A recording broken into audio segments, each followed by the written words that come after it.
Je n'aime pas l'extrême gauche. Je n'aime pas la France insoumise. Le Conseil d'État ne nous classe pas à l'extrême gauche, madame. S'il vous plaît. On va avoir un débat apaisé. Je vous ai pas insulté, je vous ai pas dit. Parlez pas l'une sur l'autre. On va essayer de... une question à madame Dufour pour clarifier ici les choses.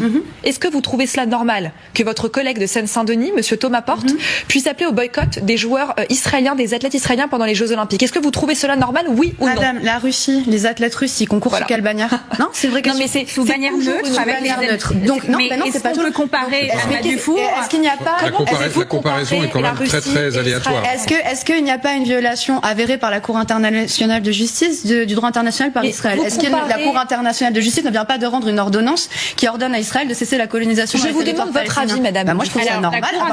Il n'y a pas de réponse à géométrie variable quand il y a une violation du droit international reconnue par des instances internationales qui ne sont pas la France insoumise, qui sont la Cour internationale de justice ou la Cour pénale internationale. Ça n'en va pas à Septembre Noir. Juste, pardon, ça n'en va pas à 1972 et attendez, ne parlez pas dans l'esprit de tout le monde. Mais non, c'est pas dans l'esprit de tout le monde. Vous voulez faire croire. Ce qui est dans l'esprit de tout le monde, c'est qu'il y a un massacre qui est en cours, que plus personne n'en parle à la télé, mais ça veut pas dire que nous refusons.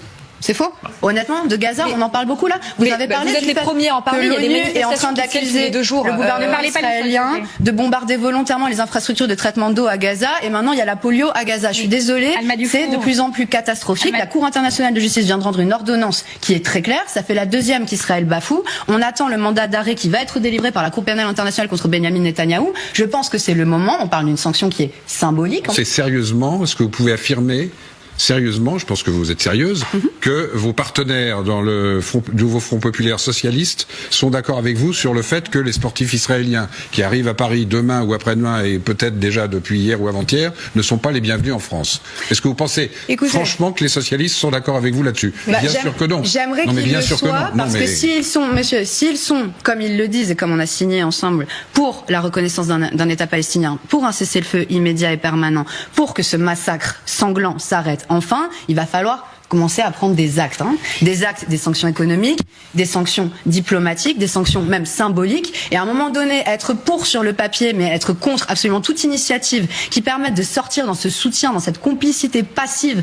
que beaucoup de Françaises et de Français peuvent plus supporter. Ils sont pas d'accord avec lui, des universitaires israéliens qui sont pas d'accord avec lui. Si on peut pas critiquer une politique de colonisation d'un gouvernement d'extrême droite, excusez-moi de le rappeler, sans qu'on soit suspecté d'en avoir après toutes les personnes de confession juive sur Terre, on a un gros problème. Vous tenez des propos qui flirtent avec l'antisémitisme, que vous le vouliez ou non, madame. Évidemment que non. Moi, j'ai jamais. Honnêtement, vous le savez. Honnêtement, me faire traiter d'antisémite par vous, c'est absolument insupportable. J'en ai assez. J'en ai assez qu'à chaque fois qu'on ouvre la bouche sur le fait qu'il y a plus de 100 000 morts à Gaza, ce sont les estimations des chercheurs militaires, voire 180 000 sont les estimations dans la revue The Lancet. À un moment donné, si on peut pas parler du fait qu'on voit des enfants morts tous les jours sur les réseaux sociaux et que personne ne fait rien dans ce pays pour que ça s'arrête. C'est vous qui jouez la carte de la victimisation. C'est vous qui jouez la carte de la victimisation. Vous venez de me traiter d'antisémite sur ce plateau, c'est moi qui me victimise. Mais non, mais madame Dufour, ne faites pas semblant de pas comprendre, s'il vous plaît. Mais je fais pas, prenez un petit peu de recul. C'est vous qui, ne faites pas semblant de pas instrumentalisez non, absolument pas. Ce conflit. Non, absolument pas. Et vous diffamez vos adversaires politiques à gauche. Oui. Sortir juste et revenir à la question parce qu'en fait,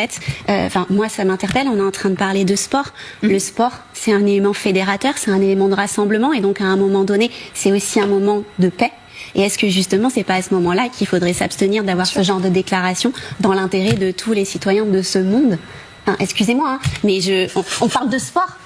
On parle d'athlètes. Sortez des postures purement politiques à un moment donné. Madame, il y a des enfants qui meurent tous les jours, c'est des postures politiques. Mais je viens de vous dire que l'eau de Gaza, elle est contaminée par le virus de la polio et que l'ONU accuse Israël d'avoir fait exprès en bombardant toutes les stations de traitement. C'est bien, c'est un moment de paix. À un moment donné, il y aura la paix dans le monde et les populations du monde entier, notamment celles qui ont vécu la colonisation, se sentiront enfin reconnues si un pays comme la France commence à prendre des vraies mesures. La France est ridiculisée sur la scène internationale. Le 2 poids 2 mesures dont on fait preuve en fonction de qui commet les violations du droit international est tellement criant, tellement visible que même les diplomates de l'Union européenne disent que c'est une catastrophe pour la diplomatie française au Moyen-Orient. Donc je suis désolée, dans ce cas-là, les athlètes russes devraient avoir le droit de concourir avec la bannière russe.